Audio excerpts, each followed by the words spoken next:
Welcome everyone to this discussion on career setbacks. And it's really my delight to have all of you joining, whether you're joining us live or listening. I was kind of fascinated today. I was going through one of my notebooks because of a conversation I was having. And about 5 weeks or so ago, I wrote down in my notebook I should do a webinar on career setbacks, and I put a big circle on it. So it's clearly something that's been on my mind for a while. I think it's obvious that the nature of the times that we're dealing with warrant this type of a conversation. Although I'll be really honest with all of you, I mean, in the position that I'm in as a career coach, probably 30% of my work, even in the best of times, in the most robust business environments, economic environments, we're dealing with career setbacks. So it isn't exclusive to recessions and economic shocks. This is just a nature of the way sometimes that careers occur. So we're going to engage in this conversation. When everyone registered, they submitted some questions. I had a chance to review that. I think we'll talk about various topics. Again, please put questions that you have in the chat. I'll take a few breaks to go through some of those.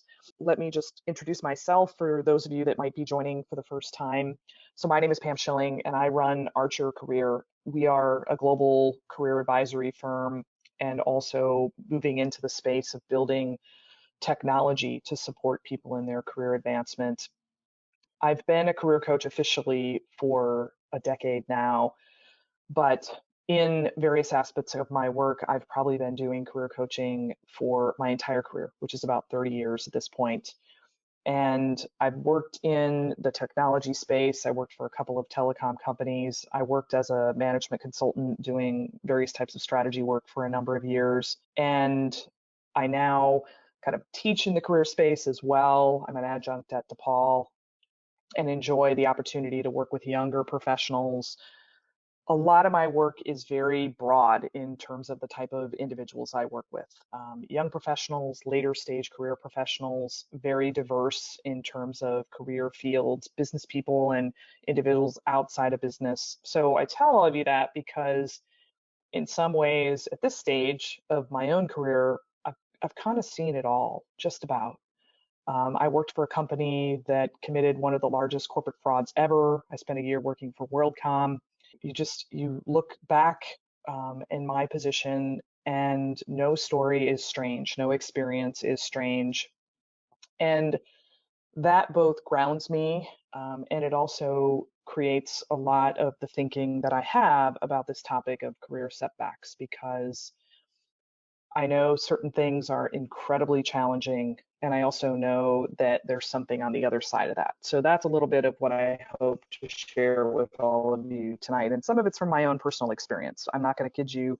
My own career journey has not been perfect. There's been mountains that I've climbed, there's been setbacks, and I'll share some of those experiences and what I've learned as well.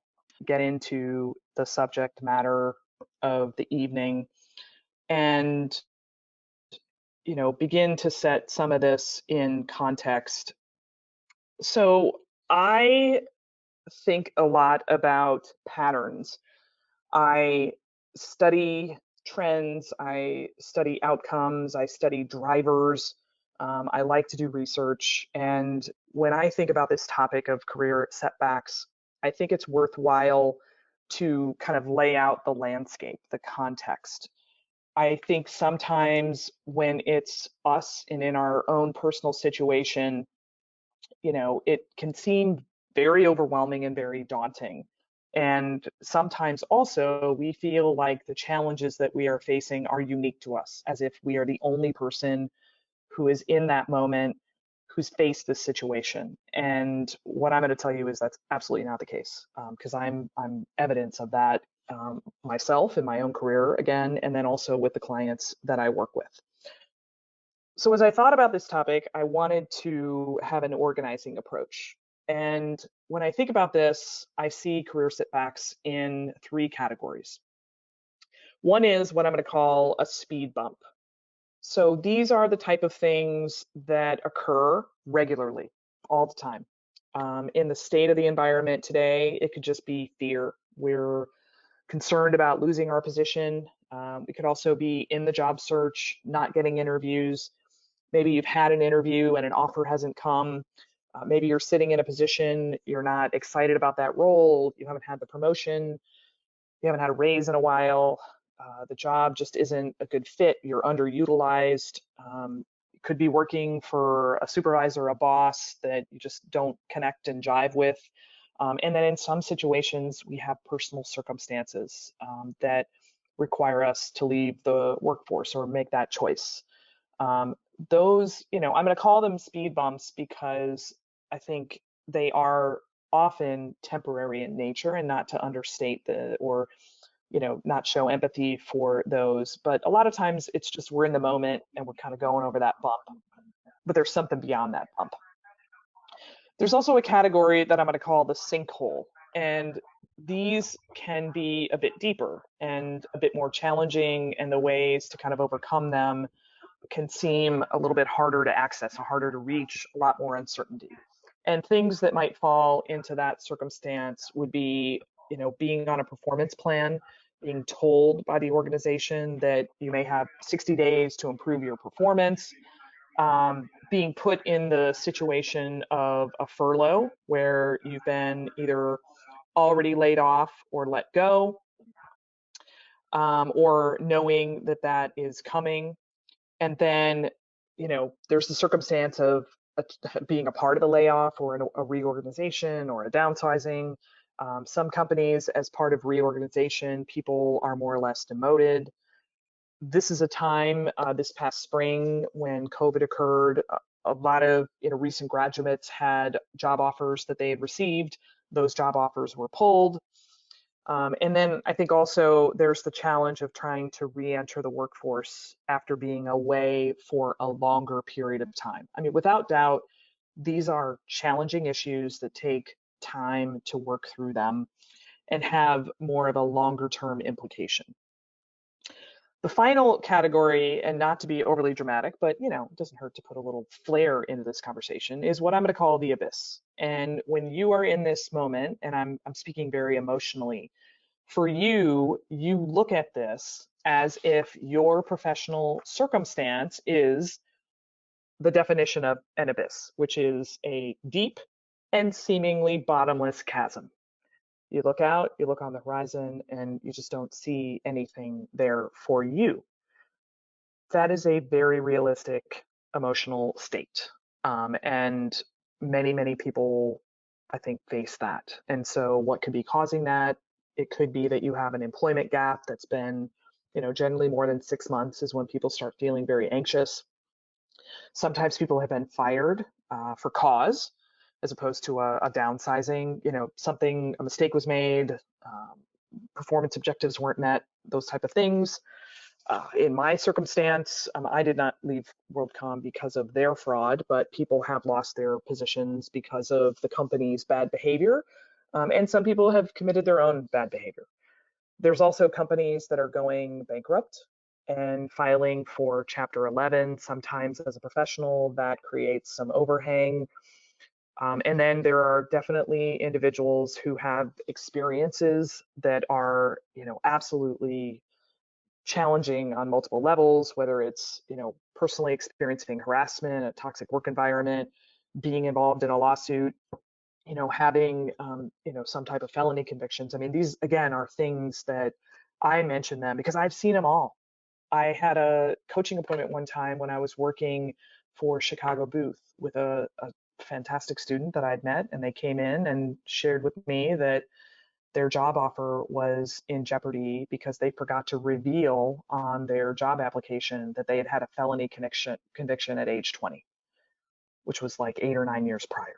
So I've seen it. And these are the type of things that factor into the type of career setbacks that we're facing. Some of you may relate to these. It may be the experience that you've had or that you have right now. So, in some ways, I want to lay this out, want to express again that you're not the only person who has experienced these things. Number two, we're going to talk more importantly about strategies to deal with some of this. So, as we do that, let me give you some examples. And again, to do some discussion to share that people tackle these things all the time. So I went through as I was considering, the things I wanted to talk about in this conversation, and I just thought about the people that I know, both my friends, my clients, my family.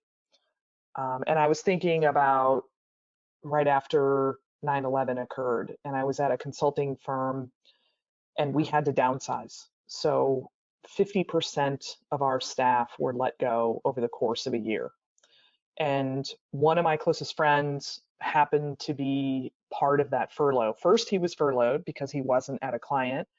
And then after we figured out as a firm that the furlough wasn't going to be deep enough, then people were essentially separated from the company.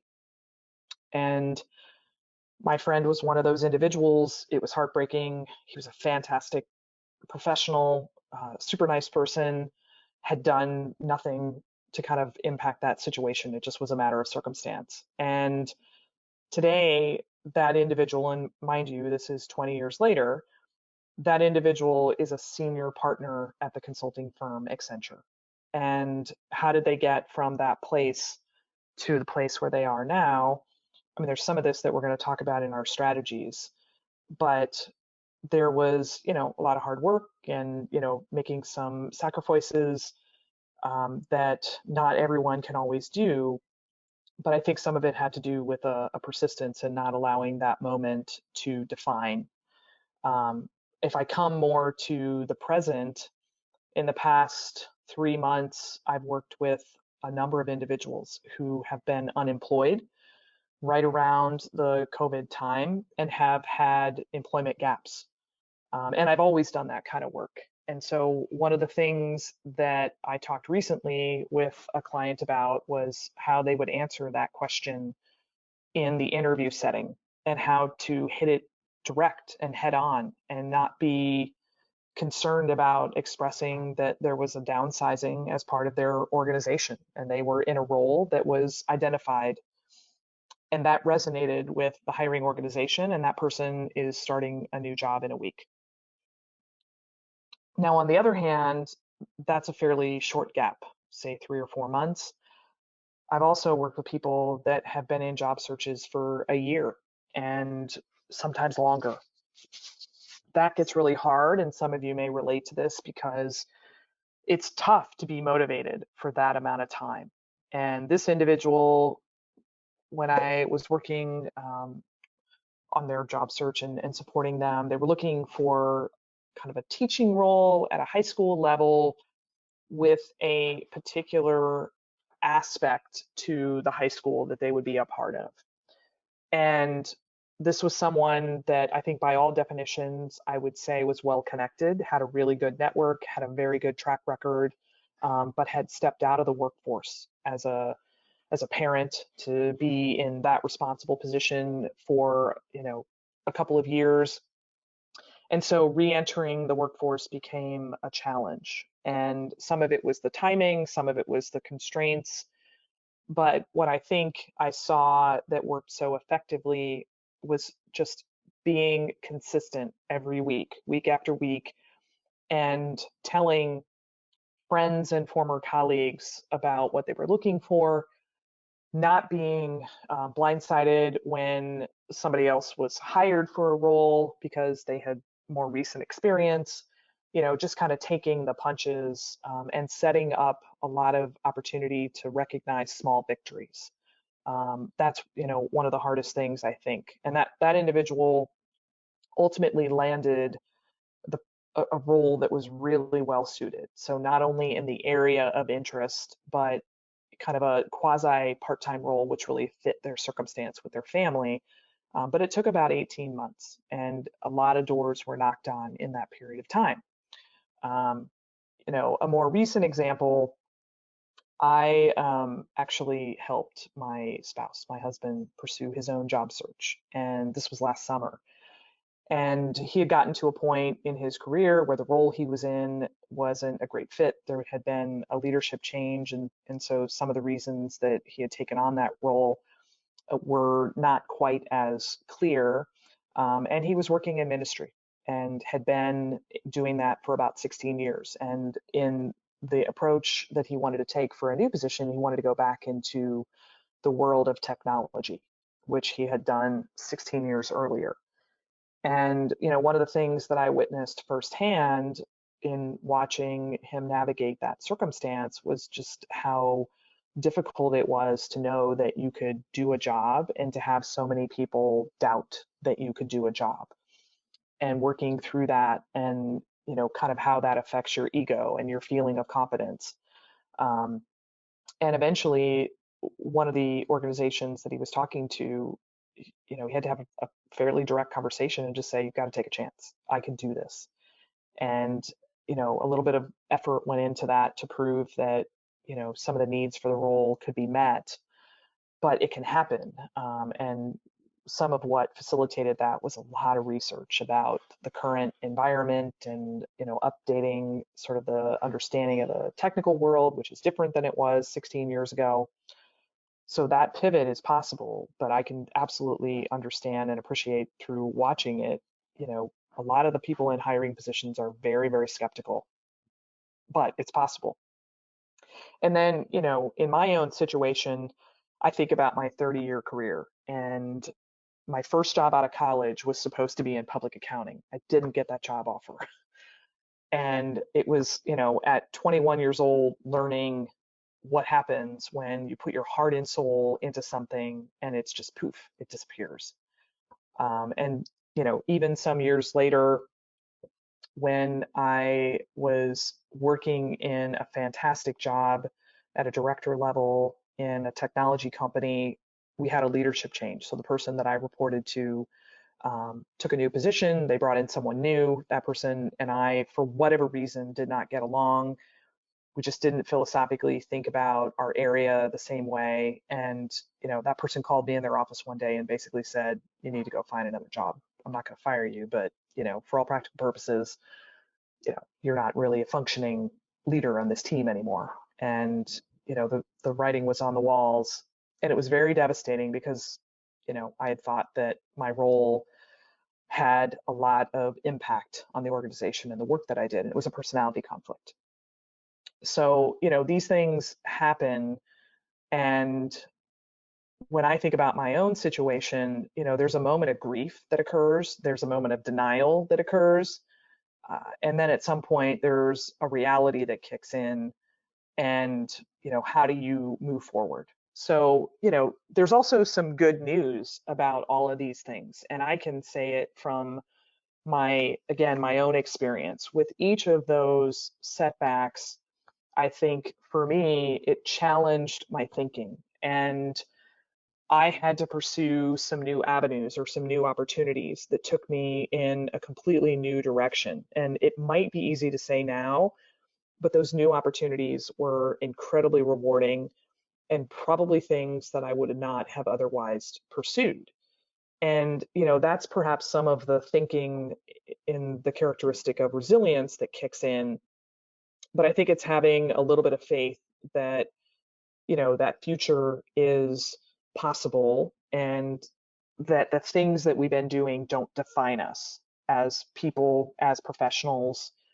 And some of those setbacks are momentary in time. I mean, even with some of those moments in what I categorized as the abyss, I've seen professionals in that circumstance that have moved on, and, then in hindsight, kind of look back and, those circumstances were formative. They were growth oriented. And so I think part of this is to also say there's a little bit of mindset of how we deal with some of these things.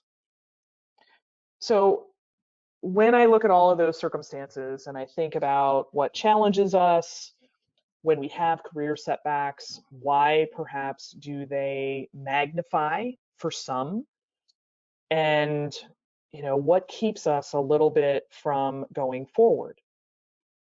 So some of these might be very obvious to you, but I think about doubt, and we start doubting ourselves and our abilities and our worth, and a lot of, those concepts enter into our mind.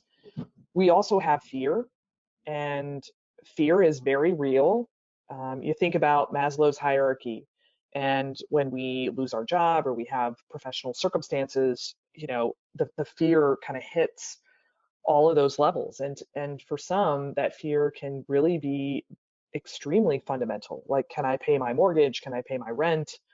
Can I, take care of the responsibilities that I have? What if I have to relocate them? There's a lot of things that go into the circumstances of our career and our job. But the other side of this fear is being afraid to speak truth and to speak directly and to, be bold in handling our circumstances. And sometimes we're hesitant to do that because we are afraid of, what could happen. Again, that's a very natural state. And then I think the other thing that I see often is what I call professional myopia.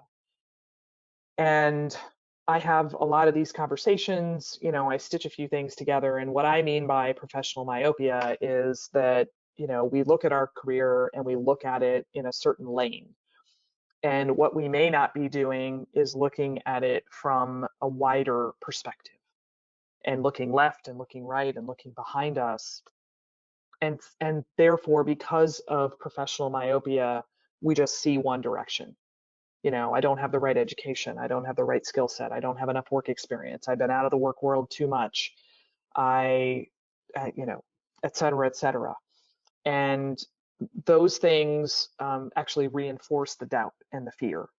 And so, sometimes we have to expand our horizons and think about the assets that we have, even though they may not be exact. And then I think the other thing that overlays the challenge of all of this is that plenty of other people will reinforce these things and say, well, you don't have enough work experience, or you haven't been in the workforce recently, or we really need somebody who can hit the ground running.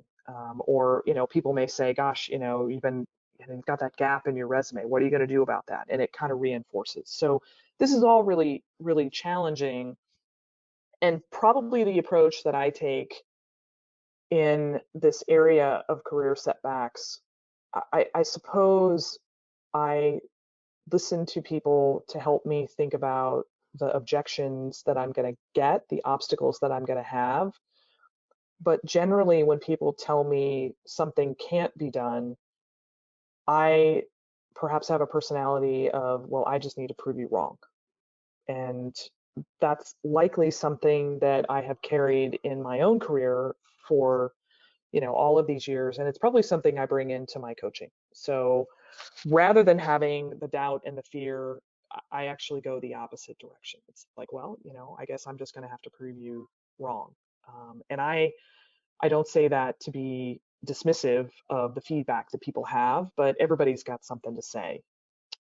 So recognizing these things, I think, is a part of this equation. Now, as we start to think about solutions, then let's understand what helps us in our careers. And I've had this conversation a couple times lately about career advancement, and so career advancement has two parts. Sometimes you're stuck and you've got to move forward.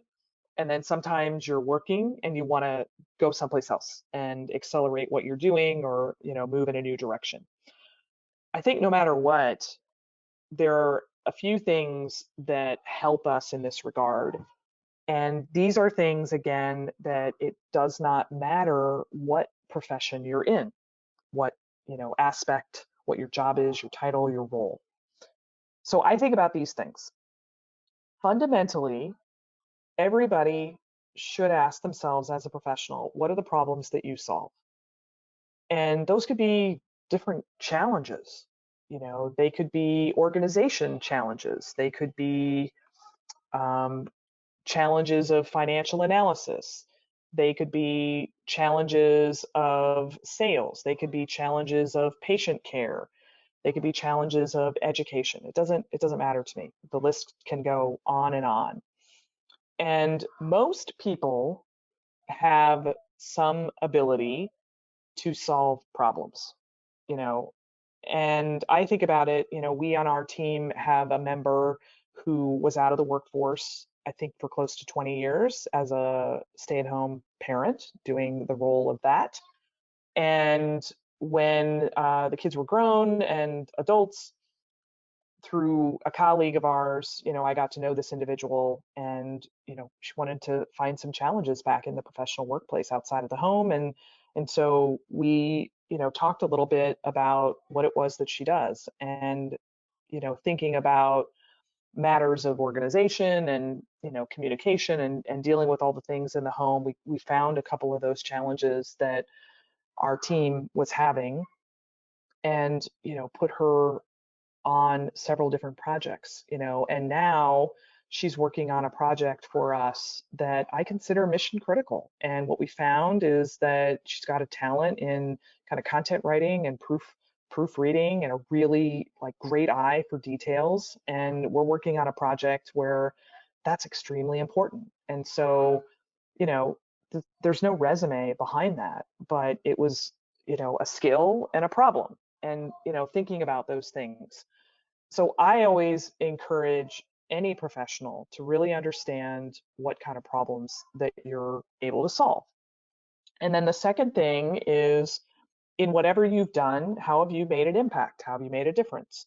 This is probably one of the biggest challenges that people have in their job searches, in the circumstances that may have triggered a separation from an organization. And I think about this again from a really early career experience. I happened to, this is probably 15, 20 years ago, I was working on a project, and that project was led by Ernst & Young and one of their consulting teams. And I remember that we would have these meetings, and there'd be all these flip charts on the wall with notes.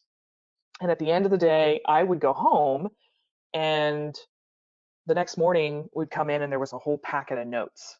And frankly, I thought it was amazing. And what I discovered is that there was a young professional who was probably about my age, who was on the Ernst & Young team. And every night when we all went home, that individual would stay at the office and make the notes. Well, this was fantastic, except after about 2 weeks of this, that person was no longer on the project. And I did a little bit of snooping, and I found out that, and I'd gotten to know a couple of the Ernst & Young people, and they basically said that the executives a couple levels above me couldn't justify paying for a note taker. So I've always thought about that, because different people value our impact differently. I thought it was amazing, but an executive higher up, I think, was looking for something more substantial, or they had to prioritize choices. So, thinking about that makes a big difference, and it helps in so many different aspects as a professional, as a job seeker. I think another aspect to this is really doing a tremendous amount of research and preparation. So some of you commented in your registration that you're trying to make a career pivot. And I work with plenty of professionals that do it. I've done it myself. I went from business to career coaching. I was telling you about my spouse who did this. And research can make a difference, and really digging into things more deeply. And so what you're trying to do is offset experience and knowledge.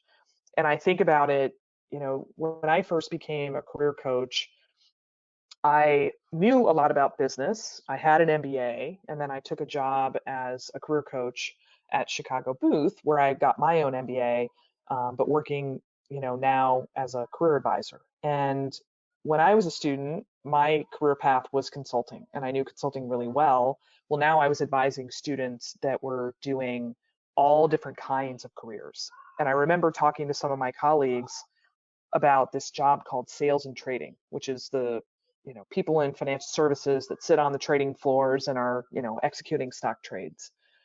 It's more complicated than that, trust me, but that's my summary.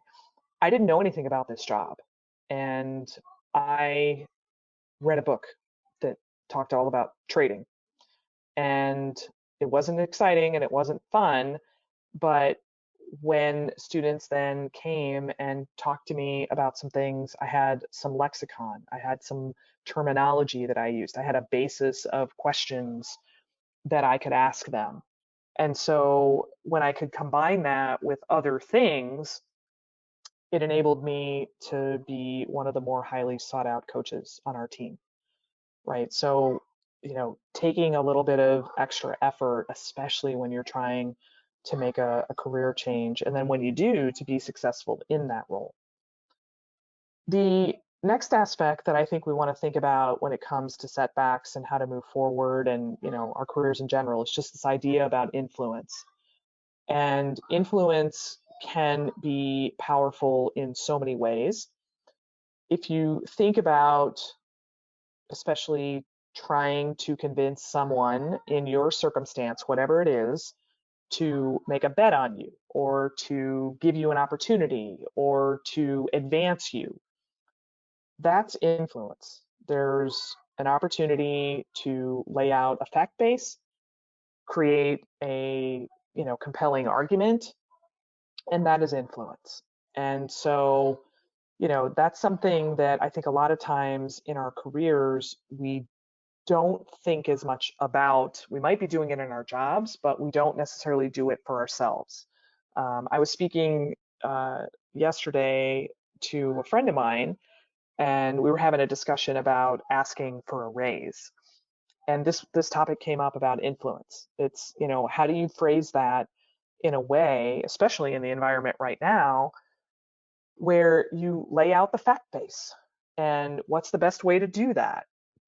And how do you line up the contribution that you've made to match the compensation that you receive, right? So influence is something that really matters in multiple ways, all right? Another aspect to this is clarity of goals and focus. And, I can relate to this myself when I was trying to make a career change. I talked to many professionals about coaching, and I had worked as a consultant. I worked with executives. Frankly, I had coached executives. I had teams of people that I supported as their professional development manager and, informally coached. So I felt like coaching wasn't an odd choice. It didn't, to me, feel like a big pivot. But in the marketplace, when I would talk to people who were coaches, it seemed to them that this was a very huge pivot. The second time I faced this was in the same job search where I wanted to go from the private sector, the business world, into higher ed. And people kept asking me, are you sure you want to be in higher ed? Because it's really different than the business world, which again, I found fascinating. So where I started to get better in these conversations was to be much clearer about what it was I was trying to do professionally and why, and backing that up with research and knowing the job and being able to state how I thought I could make an impact. So when people said to me, Pam, why do you want to work in higher ed? I had a really clear picture about that because education had been, a big part of my whole, being. I was a first generation college student that just had so many different aspects to it, and I could speak to that very passionately. And when people talked about, why do you want to be a coach? And, quite honestly, I got a lot of questions about why would I give up 2/3 to 3/4 of my salary to go do this, right? This is the level of doubt and pushback that I got. The clearer I was that this wasn't just a fad or a whim, it made those conversations much, much easier and much more productive. So knowing what it is that you're trying to do and why, and having a very clear thesis about that matters. So these are all things that are activities and things that we can engage in. And then at the center of this is people. And I have titled them advocates for many reasons. And so what do I mean by an advocate? I mean, it's somebody who's willing to invest in you or to make an ask on your behalf, or they're going to stick their neck out and give you an opportunity. And so sometimes when we think about where our careers are, when we're honest with ourselves, we may not have as many of those advocates as we think we do, Or on kind of another end of the spectrum, we have advocates and we don't activate them, meaning we don't ask them for things. So, speaking about the individual who's on my team, that person came to me by way of a referral. We have a mutual friend, professional colleague, and I was looking for somebody to fill a certain role. And my colleague said to me, hey, I know someone.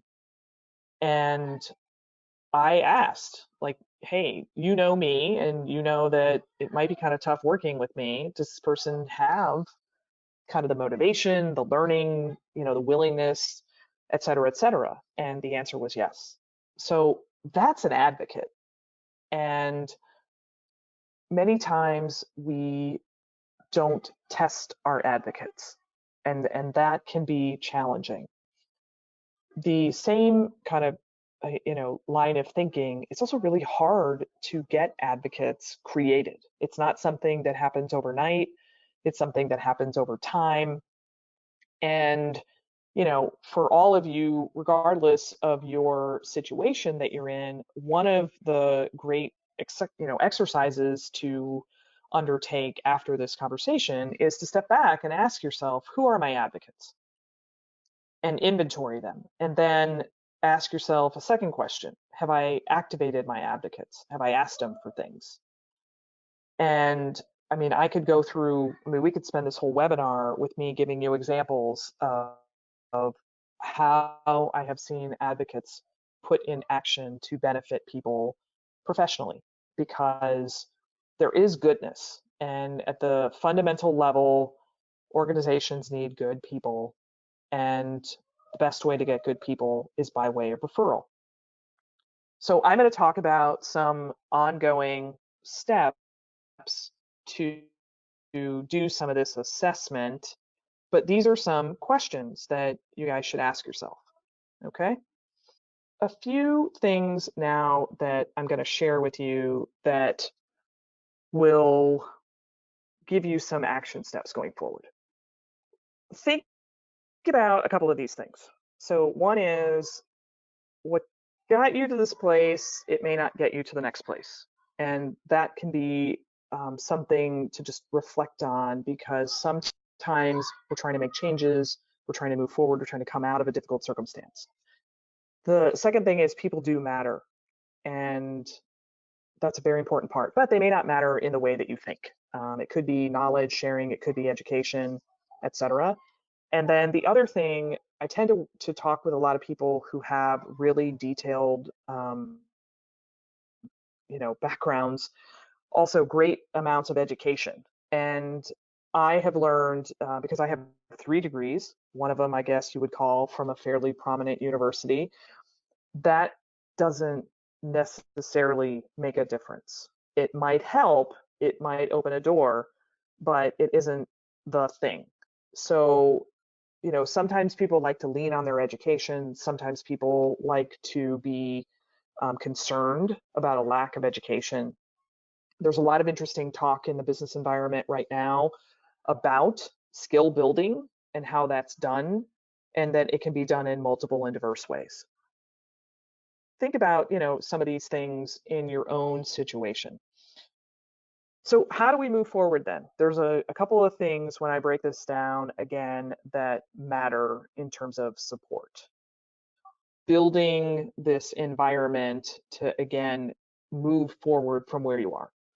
So the support I think comes from several aspects. I think careers are a team sport. I think you need multiple people involved. Friends, family, partners, you name it. And you need people who are honest with you.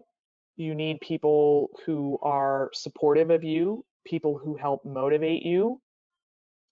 And you need some of those advocates, and then sometimes people benefit from structure. So there's a lot of really interesting ways to build structure into career job searches. There's a ton of online kind of coaching programs that have popped up because of COVID-19 and the economic environment. Those are great things. There's a lot of nonprofit organizations that support job seekers. There's networking groups. You can decide if that's right for you, but sometimes having a bit of accountability. And if you are good at creating your own accountability, then there's some fun ways to do that, putting reminders in your calendar.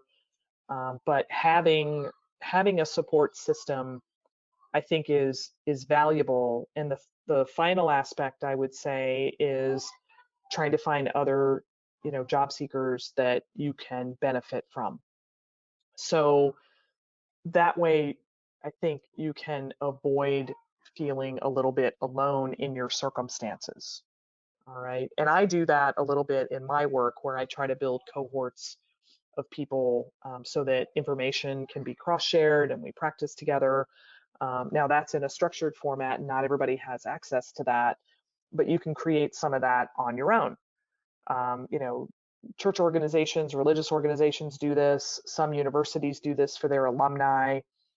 There are professional organizations in different cities and locations. So if that's something that interests you, take some time to seek it out. The second thing I think is an action as part of this process is self-assessment and doing it really. When I have had some, of my career setbacks, each one of them in different ways caused me to step back and kind of ask myself, what role did I play in what occurred, if anything? And I want to give myself a little bit of a break. There are things that we do that are completely outside of our circumstances. But I think at times I've had to ask myself, what is the lesson learned? And in one particular case, when I was in that circumstance and the person I was working for basically said, you're not on my team anymore, I was quite devastated by that because it was the first time in my career I'd ever had anyone sort of not value me on their team. And I did not have my own ability to understand what happened.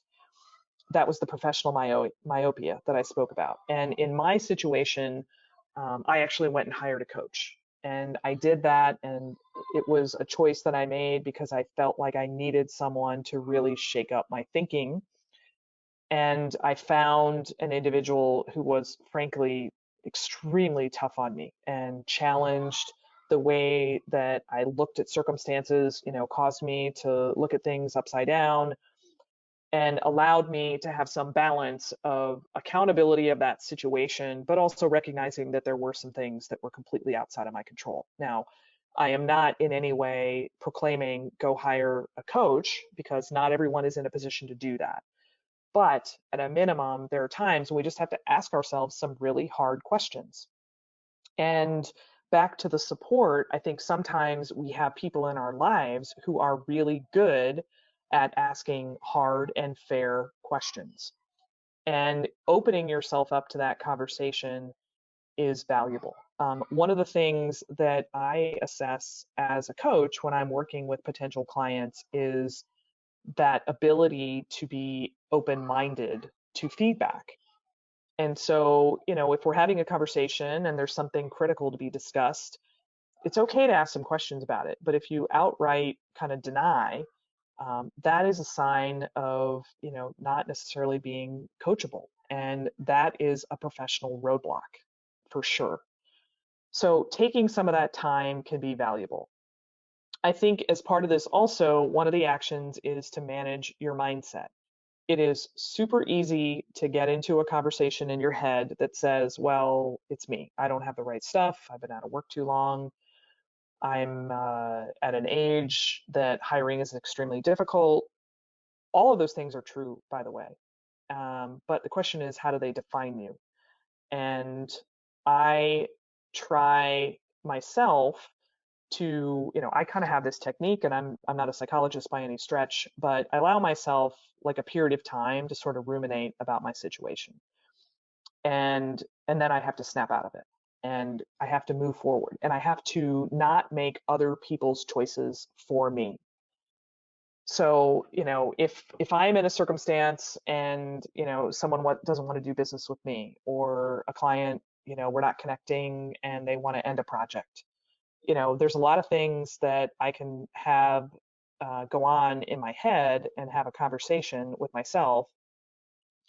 It's good to have that, but then there's got to be kind of this engagement over on the other side of, okay, well, what do I do now going forward? That is not easy. But I think it comes down to a degree of mindfulness that is tremendously valuable. The next action that I think is worth discussing is this idea of a creative pursuit of work. And there's a wide range of ways that we can think about that, because again, many of you are in different circumstances. But you know, I always challenge this with some of my clients who are job seekers, who are unemployed. There's part-time projects, there's pro bono projects, there's things that can be done on a volunteer basis. There are things that can be done, through just, friends and family and offering to help people. And they don't have to be these big deals, but they are skill building. And sometimes I will recognize that can be difficult because time is limited, there are constraints, but challenging ourselves to be able to do that is important, and kind of ideating or brainstorming and getting other people's input. I mean, when I wanted to think about this field that I'm in now of coaching, I did a lot of coaching, and I did it, in my first couple of years. A lot of it I did just on the fly and ad hoc, and I would create circumstances, and I reviewed a lot of friends' resumes, and I got better at it. And, I would do certain things that put me in new circumstances, so that I could learn and I could build a set of skills. I think that that's one of the challenges that we all maybe have at later stages of our career, but I think even early stages, it's trying to do something new and skill build, so that we can continue moving forward. And I think about a young professional that I know. It was actually an individual who was a student in one of my classes a few years back, and they took a job. They were working for a company here in Chicago and had a role kind of in supply chain, but got really interested in design, the field of design. And, they created kind of their own projects and just did them, in the evening, on a weekend.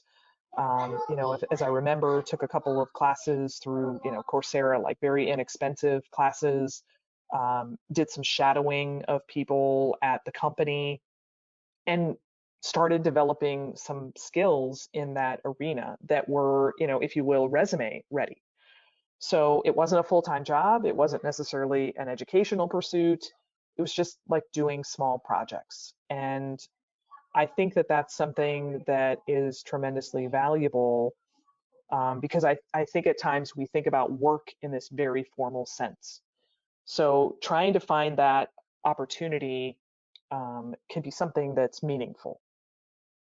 And then, the last thing that I think is worth discussing in this area of how do you get unstuck, it's the idea of taking risks. So what do I mean by risks? It's doing something that's really uncomfortable. It's doing something that, boy, it just feels like this could go great or this could go wrong. And not something that's, crazy, but really thinking about whatever situation that you're in and what makes sense. So, probably the example that I can think of right now that most relevant could be a situation where you're in a job, you feel a little bit like you're under leveraged, under compensated, whatever the circumstance is. The biggest risk that you might see is having a discussion with your boss about that circumstance and asking, how could I contribute more? So this is some of the conversation that I'm able to have with my clients and to talk through that risk. And if you plan for it and you think about it and you position it in a way, is the risk really a risk? I mean, I don't know how many supervisors get uptight when a professional on their team says, I'd like to contribute more. That is something that, especially nowadays when we're facing, cutbacks, that a lot of people want to hear. Now, the risk is that some people work for individuals who are a bit self-focused and they don't necessarily want to advance your career. They want to maintain their own situation. And so they might not be open-minded to that conversation. I completely understand that. Um, but maybe it's having it, with a different type of a professional. So, the idea here though is to think about in your circumstance, what is risk? Maybe it's in the interview setting and you've handled interviews in a certain way. It's trying to ask yourself, what can I do to be bolder? One of the techniques that I often talk with individuals that I'm engaging with one-on-one about the interview setting is, before you leave the interview, the conversation with ideally the hiring manager is to look them in the eye and say to them, I would really like to be a part of your team because I think I could make an impact here and be a valuable contributor to the things that you're trying to achieve. It is unusual that people actually do that at the end of interviews. And if you do, I applaud that. But just that, kind of looking at that person in the eye and telling them that. Now, let me, of course, acknowledge the looking them in the eye is now via a video camera for most of us. But it's being clear and direct that you want to come in and make an impact. In the moment, that feels very risky. It feels presumptuous. It for most of us, that's not our natural state of being to kind of sell ourselves in that way. But it makes a difference because as a hiring manager, and I in the last 6 months have hired, 3 or 4 people, I really want to know that you want to help me solve the issues that, we need to tackle in our business. And so by saying that, I can see a degree of motivation. Another type of a risk for those of you that are career changers is maybe saying, you speak to the elephant in the room. I realize that I, on paper, don't have the background that you might be looking for, but I want to tell you I'm really committed to this. And I will do what it takes to get up the learning curve. I respect you as a leader. I respect the, chance that you would be giving to me, and I won't let you down. That's a risk. And the person can look at you and say, well, that's crazy. Or they could look at you and say, wow, that's a really honest discussion. I'm going to take that into consideration because I like people that are straight shooters and I like people that show that type of motivation. And those are the type of people that I want to hire on my team. Because by the way, in a lot of positions, the skill building can be had on the job. So, these are just some things that I think about that help us press on. So I'm going to make a couple more comments and then I'm going to open it up for questions. So if you all have questions about, situations, circumstances you faced, things that I've talked about, start putting those in the chat. And I'm happy to talk about them further. I've also got some of the questions from the registration in front of me. So some of this, I'm just summarizing here in terms of where you could go next. And I've tried to make this broad enough regardless of wherever you are in terms of the speed bump, the mountain, the abyss, which I'll call a temporary abyss. But I would step back and I would do some of this self-assessment and ask yourself some tough questions. And then by the same token, give yourself the benefit of some kudos. Really think about your value as a professional. Then do some research and understand some of the needs in the marketplace. Where are there organizations that you might be a good fit? What are the issues of the day? If you're someone especially thinking about a career change, if you're a job seeker, knowing the critical issues of the day is going to serve you well. And sometimes companies have those on their website, sometimes they could be on their social media. It could be their priorities. And the more that you know, the more credibility you give yourself.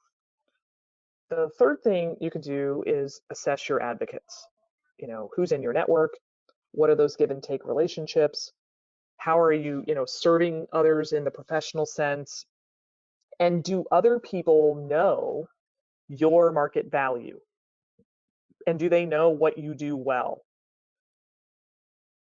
Do they know what you want to be doing professionally? Those are all things that you can help your advocates understand. The fourth thing then is addressing your mindset. Nothing is a given, nothing is permanent. There's a lot of talent out there, but you are one of those talented people. Keep pushing, build small wins. And then, by the way, build big wins, and ultimately try to maintain a state of confidence. And some of that confidence just might be, this is not a permanent situation. The state that I'm in, this is just the moment. And, allowing yourself a little bit of appreciation that what's going to happen next, there is a next.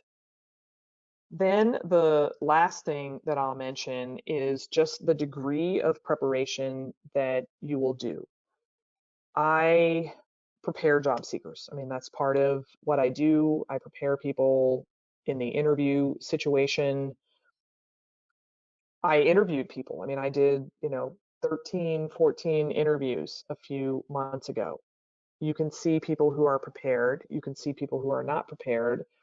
And then you can see people that prepared 120%. And think about that. Right now, I mean, I was speaking to someone who shared with me that someone told them, so this is kind of third hand, that their company had a position posted. They normally received 200 resumes, 200 applications. They got like 600. So that can be a challenging circumstance without doubt.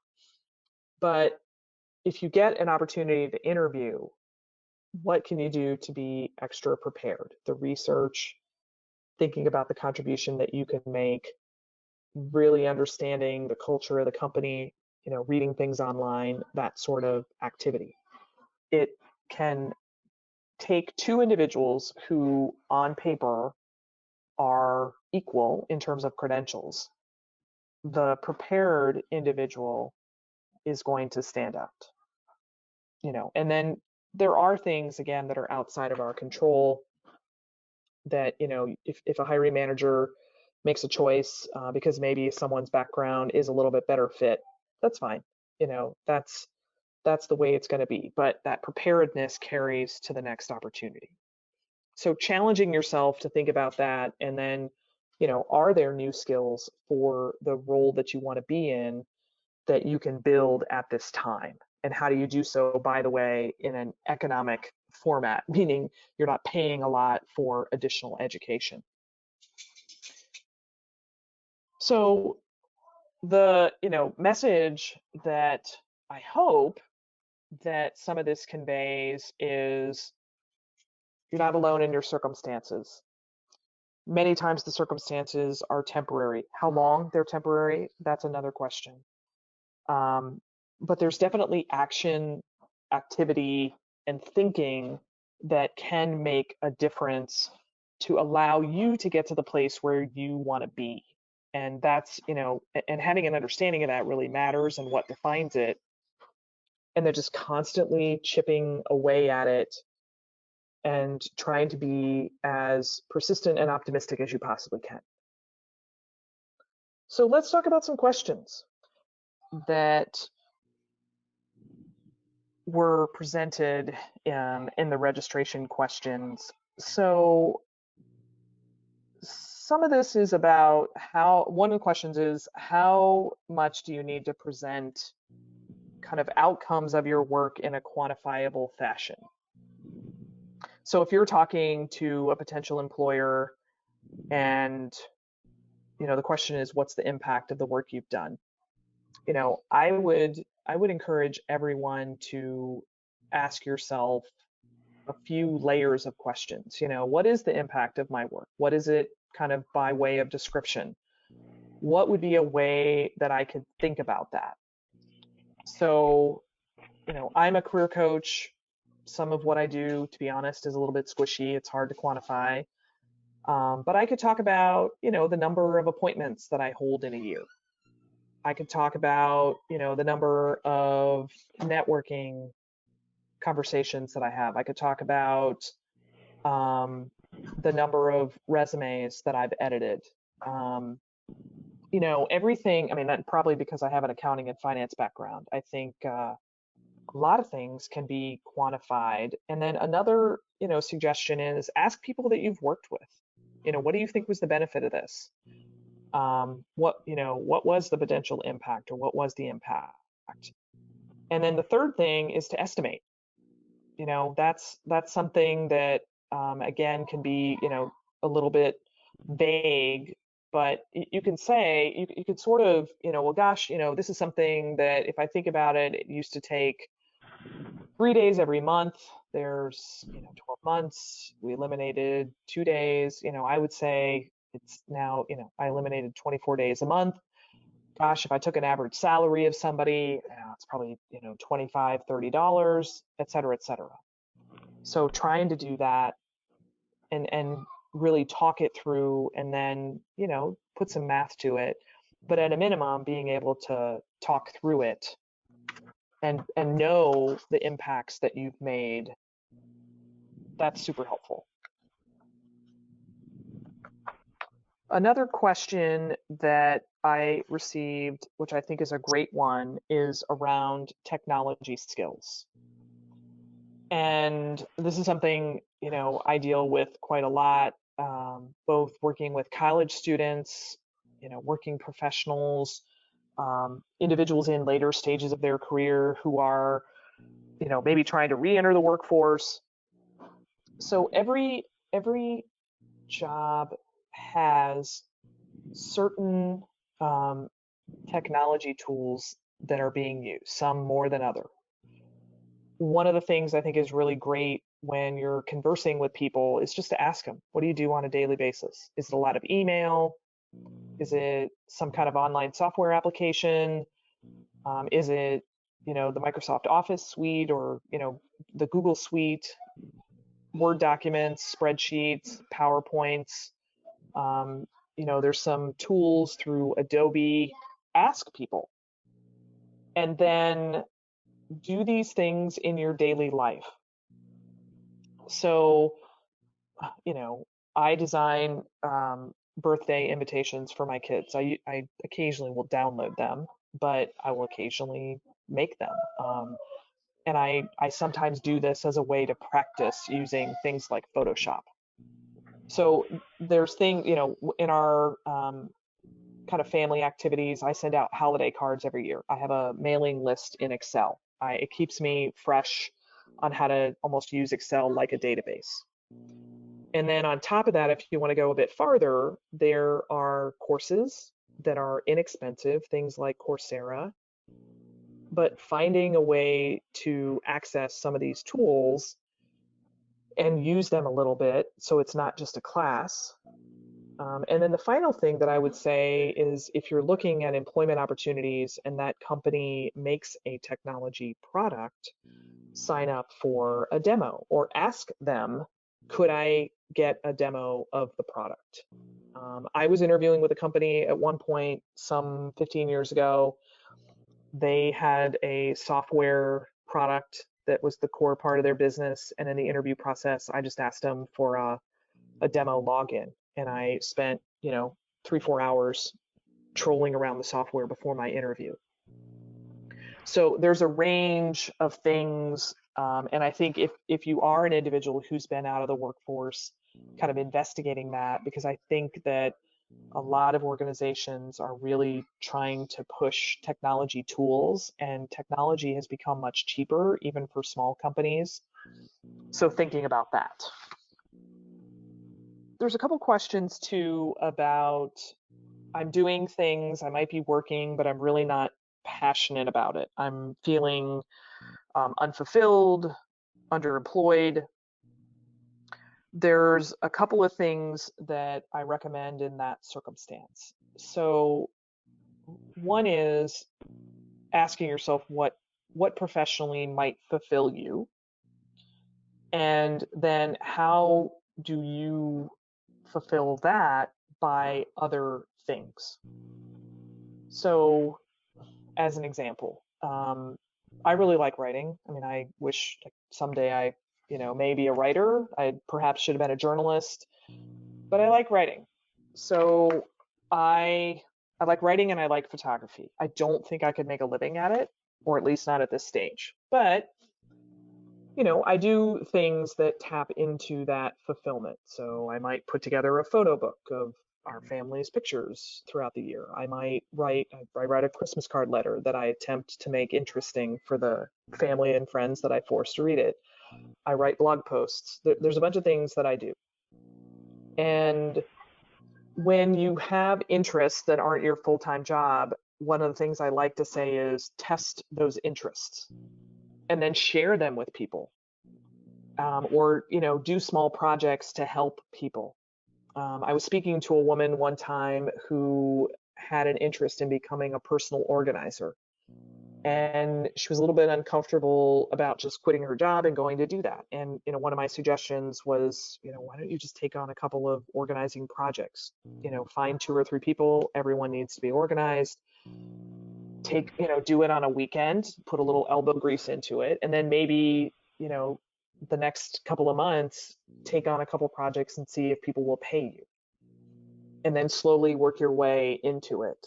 So, the moral of the story is, what is it that really gets you more excited, more fulfilled, more committed, better using your talent? And how do you, move in that direction? I mean, even in environments right now, that can happen. Whether it's helping small businesses, whether it's helping startup organizations, where it's helping nonprofits. The trick is you might need a few extra hours in the day, or a little of the off work time to fill in some of that. So that's kind of getting back to that creative work and finding ways to work creatively. So there's a question that came through. Thank you, Lester, for that. So Lester's asking about getting a growth mindset. So for definition of a growth mindset, it is a state of being where you're constantly self-developing and thinking about betterment, trying to find fulfillment, trying to be open to ideas and experience. So a couple things, and I think that this relates to this topic of career setback, and in this way. So sometimes when we have a career setback, we look at it as a difficult to devastating situation, and we look at all the dark cloud aspects to it. The growth mindset looks at a career setback and says, I have something to learn from this. I can move to a different place. So those are, again, different mindsets that affect our psychology. They affect our sense of worth. They affect our ability to go forward. So Lester's question is, how do I reprogram? I would offer you a couple of thoughts about that. So one, this may not be the easiest thing to reprogram. So our personality, I'm not going to go too deep into the theory, but there are characteristics of our personality that are kind of embedded in who we are. There's something known as the Big Five. It's one of those assessments that are so often used, but the Big Five personality characteristics, it's one of the most scientifically demonstrated assessments, and what it tells us is that, where our personality lies, and it also tells us that it's a bit difficult to change, that these 5 characteristics in our personality are a bit more static than dynamic. So what I always encourage people to do, and I will do this also with some of my clients, is to take a 5-factor assessment. You can go online, do a Google search, they're free, and figure out where you sit. And one of the personality factors is openness to experience. If you are not necessarily someone who is open to new experiences, this may be a little bit of a signal that the growth mindset is more difficult for you. And then what that tells you is how hard you're going to have to work at it. Here's other things that you can, do in some self-assessment. Where do these are a little bit weird in our current context, but bear with me. When you go out to dinner, where do you go? And over the course of a year, how many different places do you go?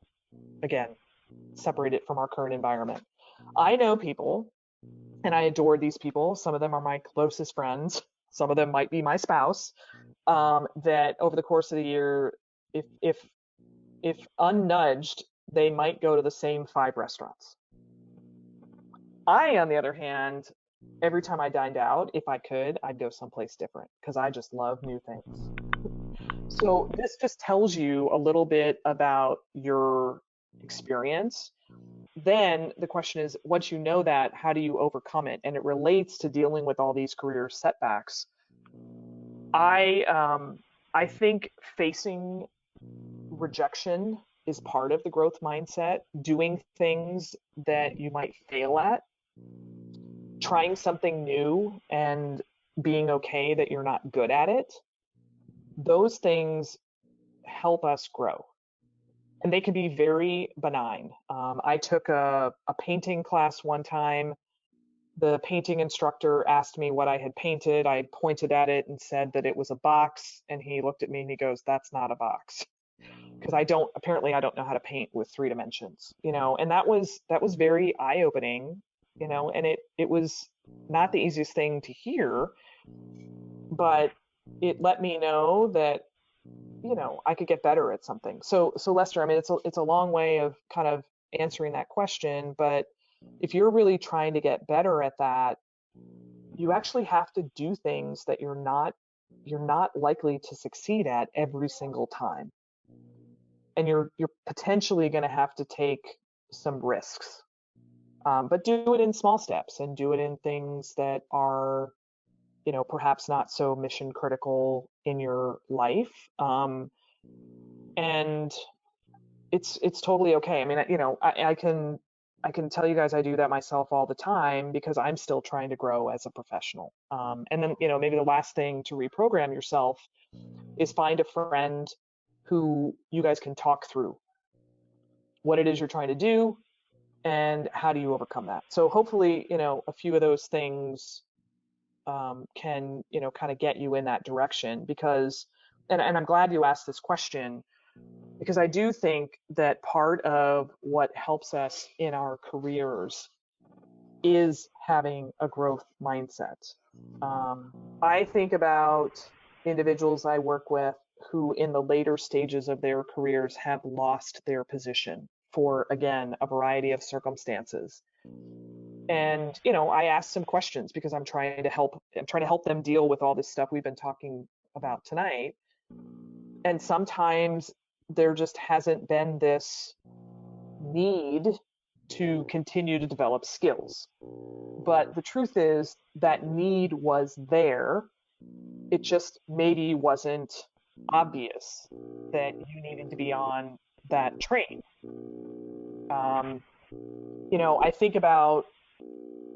I work with a lot of professionals with accounting and finance backgrounds. These days, the technical skills that you have to have in a finance job are really advanced compared to when I was coming out of college.